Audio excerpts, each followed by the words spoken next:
മഴയായിരുന്നു ഗൈസ്, നല്ല അടിപൊളി മഴ. അപ്പം അതേ എൻ്റെ ആങ്ങളെ 2 വരാലിനെ കൊണ്ടുവന്നിട്ടുണ്ട്. നല്ല അത്യാവശ്യം വലിപ്പമുള്ള വരാലായിരുന്നു. അതിനെ കുടമ്പുളി ഇട്ട് കറി വെച്ച് നമുക്ക് കപ്പയും കൂട്ടി അടിക്കാമെന്ന് പറഞ്ഞപ്പോൾ മഴയത്ത് പിന്നെ എന്നാ വേണം അല്ലേ. അപ്പം എൻ്റെ അമ്മ ഇതിനെ ക്ലീൻ ആക്കാൻ വേണ്ടിയിട്ട് ഇരുന്നിട്ടുണ്ട്. അപ്പോൾ 2 എണ്ണം ഉണ്ടായിരുന്നു. അപ്പോൾ ഒരെണ്ണത്തിന് ഇതേ അടിപൊളിയായിട്ട് ക്ലീൻ ആക്കിക്കൊണ്ടിരിക്കുന്നു. അതിൻ്റെ തോൽ ഉരിക്കുന്ന ഇച്ചിരി ആയാസപ്പെട്ട പണിയാണ് കേട്ടോ.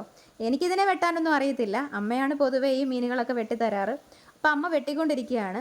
ഇതിനെ നന്നായിട്ട് നമ്മൾ ക്ലീൻ ചെയ്യണം, ഇല്ലെങ്കിൽ അതിൻ്റെ ഒരു ചേറുവാട ഉണ്ടാവും. അപ്പം എന്തേ അടുത്തതിനെ എടുത്തിട്ടുണ്ട്. ഈ വരാലിനൊരു പ്രത്യേകതയുണ്ട് കേട്ടോ. ഇതിന് നമ്മൾ എത്രമാത്രം കൊന്നാലും അല്ലെങ്കിൽ അത് ചത്തു കഴിഞ്ഞാലും ചെറുതായിട്ട് അതിന് തുടിപ്പുണ്ടാവും. അതായത് നമ്മളിപ്പോൾ കറി വെക്കുമ്പോഴാണെങ്കിൽ പോലും അതിങ്ങനെ അനങ്ങും. മീൻസ് നമ്മൾ കയ്യിൽ വെച്ച് കഷ്ണിക്കുമ്പോഴും അതുപോലെ തന്നെ അതിങ്ങനെ അനങ്ങാറുണ്ട്. അതിൻ്റെ ജീവൻ അങ്ങനെ പെട്ടെന്നൊന്നും പോകില്ലെന്നാണ് പറയുന്നത്. പക്ഷെ ആ വിഷമം ഒന്നും ഓർത്താൽ തിന്നാൻ പറ്റില്ലല്ലോ. അടിപൊളി ടേസ്റ്റ് ആയത് കാരണം അടുത്തതിനെ കൂടെ വെട്ടി സൈസ് ആക്കുന്നുണ്ട് കേട്ടോ. അപ്പോൾ ഇച്ചിരി ബുദ്ധിമുട്ടിയിട്ടാണ് ഇത് അമ്മ ചെയ്തത്. മഴയുടെ ആ ഒരു ബുദ്ധിമുട്ടുണ്ടായിരുന്നു. കുറച്ച് നേരം മഴ തോന്നി നിന്നപ്പോഴാണ് നമ്മളിതിനെ സെറ്റാക്കാൻ വേണ്ടി ഇരുന്നത്. ആ മഴ തോന്നുന്ന സമയത്താണ് അമ്മ ഇതിനെ വെട്ടിക്കൊണ്ടിരിക്കുന്നത്. അപ്പം എന്താ പറയുന്നത്, ഇതിനെ വെളിയിൽ വെച്ചിട്ടാണ് നമ്മൾ ക്ലീൻ ചെയ്യുന്നത്. അകത്ത് വെച്ച് ക്ലീൻ ചെയ്താൽ പിന്നെ നമ്മുടെ കിച്ചണൊക്കെ നാശമാവും. അതുകൊണ്ട് മുറ്റത്ത് വെച്ചിട്ടാണ് നമ്മൾ ക്ലീൻ ആക്കുന്നത്. അപ്പോൾ ഇതിനെ ഏകദേശം ക്ലീൻ ആക്കി തീരാറായിട്ടുണ്ട്. അപ്പോൾ അതിനെ ഇനി നന്നായിട്ട് വാഷ് ചെയ്യാൻ വേണ്ടി കൊണ്ടുവന്നു. നല്ലപോലെ കഴുകണം കേട്ടോ. നല്ലപോലെ കഴുകിയാൽ ഇതിൻ്റെ ആ ഒരു സ്മെല്ലുണ്ട്, അത് നന്നായിട്ട് പോകുന്നവരെ നമ്മൾ കഴുകുക. അപ്പം നന്നായിട്ട് കഴുകി കൊണ്ടുവന്നിട്ടുണ്ട്. ബാക്കിയുള്ള അകത്ത് വന്നിട്ടായിരുന്നു ബാക്കിയുള്ള ക്ലീനിങ് ഒക്കെ നടന്നത്. അപ്പോൾ ഇതിനെ നന്നായിട്ട് ക്ലീൻ ചെയ്തു. ഇനി ഇതിനെ കറി വെക്കാനുള്ള പരിപാടിയാണ്. അപ്പോൾ അതിനായിട്ടുള്ള കൂട്ടുകളൊക്കെ തന്നെ എടുത്തു വെച്ചിട്ടുണ്ടായിരുന്നു. അപ്പോൾ അതിന് കറി വെക്കാൻ വേണ്ടി നമ്മൾ ചട്ടിയൊക്കെ വെച്ചിട്ട് അതിനുള്ള കൂട്ടുകളൊക്കെ ഇട്ട് കൊടുത്തു.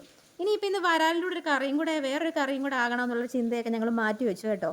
രാവിലെ പക്ഷേ മെഴുക്കുവരട്ടി ഉണ്ടാക്കിയിട്ടുണ്ടായിരുന്നു. വേറൊരു കറി ഇനി വെക്കുന്നില്ലാന്ന് തീരുമാനിച്ചു. എന്താണെങ്കിലും ഇതിൻ്റെ കൂടെ കപ്പ വേവിക്കണം എന്നൊരു തീരുമാനം ഉണ്ടായിരുന്നല്ലോ. അപ്പോൾ കപ്പയുണ്ട്, നല്ല അടിപൊളി കപ്പ കേട്ടോ. ഇപ്പോൾ പറിച്ച ഫ്രഷ് കപ്പയാണ്, നമ്മുടെ പറമ്പിലെ അല്ല, കടയിലാരോ ഇപ്പം തന്നെ കൊണ്ടു കൊടുത്ത കപ്പയാണ്. അപ്പം കപ്പയെല്ലാം അരിഞ്ഞ് സെറ്റാക്കി വേവിക്കാൻ വെച്ചിട്ടുണ്ടായിരുന്നു. അത് അമ്മ ചെയ്തു, വേഗം തന്നെ അമ്മ ഇതെല്ലാം ചെയ്തായിരുന്നു.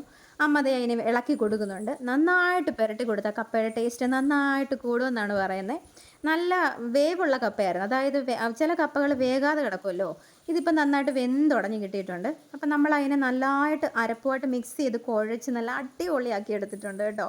അപ്പം കണ്ടിട്ട് തന്നെ നമുക്ക് ആ ഒരു ഇത് തോന്നുന്നുണ്ട്. എനിക്കാണെ അപ്പം തന്നെ തിന്നാൻ തോന്നി കേട്ടോ. അപ്പം നമ്മുടെ കറി നല്ല സെറ്റായിട്ട് തിളച്ച് വന്നു കേട്ടോ. നല്ല അടിപൊളി മണമായിരുന്നേ. ആ കുരുമുളകിൻ്റെ മണമെന്ന് പറയാൻ പിന്നെ പറയാൻ വയ്യ. അപ്പം ചോറ് വിളമ്പി എടുത്തിട്ടുണ്ട്. രാവിലെ വെച്ച നമ്മുടെ കോവയ്ക്കാൻ മെഴുക്കുവരട്ടിയും വരാൽ കറിയും കപ്പയും. ആ ചോറിൻ്റെ മണ്ടയ്ക്കാൻ ആ ചാറ് വീണ് കിടക്കുന്നതാണ്. എന്നാ ടേസ്റ്റ് ആയിരിക്കും അല്ലേ. കാണുമ്പോൾ തന്നെ നമുക്ക് ആ ടേസ്റ്റ് അറിയാൻ പറ്റും. അപ്പോൾ പൊളിക്കുകയല്ലേ, അടിപൊളി കേട്ടോ, അടിപൊളി ടേസ്റ്റാണേ.